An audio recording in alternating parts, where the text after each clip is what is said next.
On my first flight, I had to make an announcement and tell all the passengers that we've had a technical glitch and we need the engineers to come up and have a look. Now, every time we did this happened 3 times, by the way, we were losing around 20 to 25 minutes. So at the end of 1 hour, 1.5 hours, people sitting in the plane, they're like, what's going on? Is this even going to take off? And my mom was there praying that, let this day just get by and let her just go through smoothly. Hi, I'm Captain Roopa. I'm an airline pilot. I've completed 25 years of service this January. I've flown the Airbus 320 family that included the 319, the 320 and the 321. And now I'm on the Boeing 787 Dreamliner. So my father was a pilot in the Indian Air Force, and I saw pilots and planes all through my life from the time I can remember. And there was a friend of my father's who was in charge of the NCC when I was in high school. So one day when we were visiting him, he talked about college students coming and learning to fly. Till then, I did not know that people outside of the Air Force could fly. So he said, yes, through the NCC people come and fly, but if you want to take it as a profession, then you need to take up science. So I was very, very kicked about this idea. And a couple years later, when I got into college, that time I was just sitting around, just excited about our first year of college, and then they said, there is NCC Air Wing.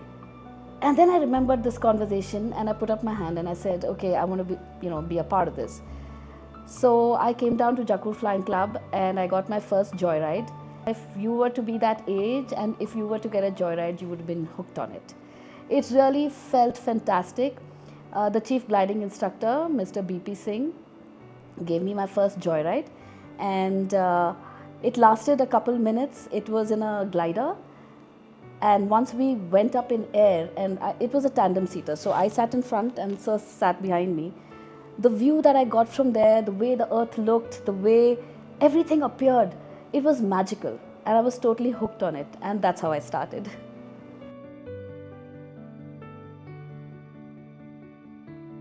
It was my first flight as a captain, which was unforgettable.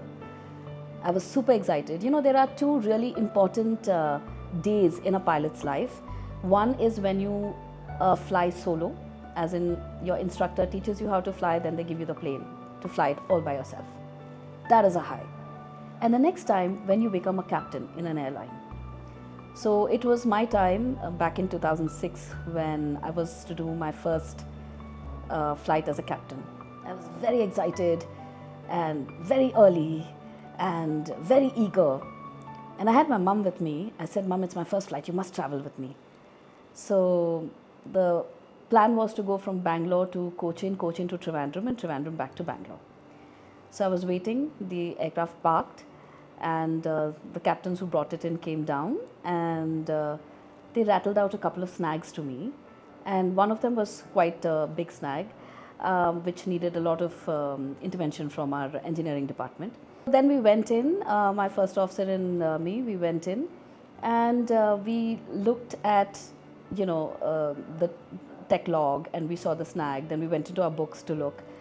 Engineers needed the flight deck, so they told us to shift. So we were sitting behind in the plane and just having a look at it. We were going through everything, and suddenly we see footsteps, we see people walking in. We said, oh, they announced boarding. They didn't take up consensus. They didn't tell us that the aircraft is cleared from their side, and they announced boarding. Finally, when we got our seats, we had a lot of checks to do after, we start the engines. But when we started the first engine, the snag came back.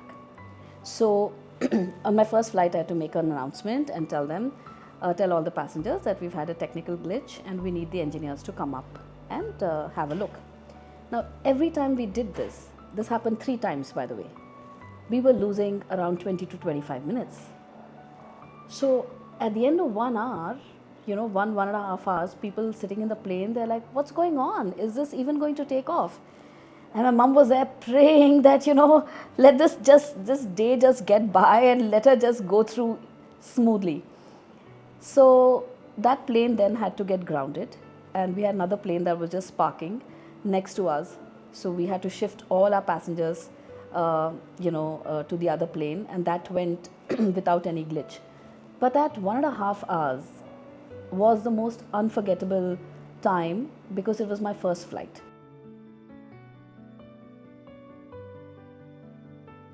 So you see, I socialize with a lot of women, and if I was to look at, all the fun they're having, going out, meeting up midweek, meeting up over the weekends, partying or doing travels together, I can't be a part of everything. I can either work or I can do that. But I still think I found a really nice balance because my job gives me a couple days off after every flight. So I'm there, meeting friends, being there for events. And sometimes there are really big events that I can't be there for. And I say, no, I love my job. And I'm doing what I love. And in between, when I find time, I'll do the other things that I love. So it could be considered a sacrifice by some, that oh, you don't have the weekend, or you don't have the festival, or you don't have this. So for me, I've made my peace with it a long time ago. In fact, I tell everybody who's coming into aviation and they're like, oh, we haven't been called by an airline yet and we're sitting on ground. I say, look, enjoy your Saturday, Sunday. Enjoy all the festivals. Go for every housewarming, naming ceremony, what have you, everything, every birthday party, everything. Because after this, you won't have the time. And before you realize, there'll be many years that'll roll by and you'll start thinking, I'm making a sacrifice, but you'll have to win it in your head after that.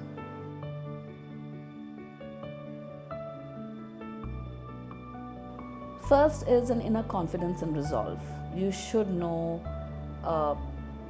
that you're enough and that you're competing only with yourself. Second is a good band of friends, trusting band of friends or family that you can fall back on. And the third is financial independence. You should manage your money well. It is important to know where your money is going. Don't only focus on saving or hoarding. I would think you should just be wise. There are now so much of knowledge available, so you should know how to consolidate and use it. And like I said, the race is always, if there's a race, it should only be with yourself, not with others. And to do that, you have to constantly update yourself. So do the courses, do some learning, never stop learning. For me, being a lifelong student is what keeps me going.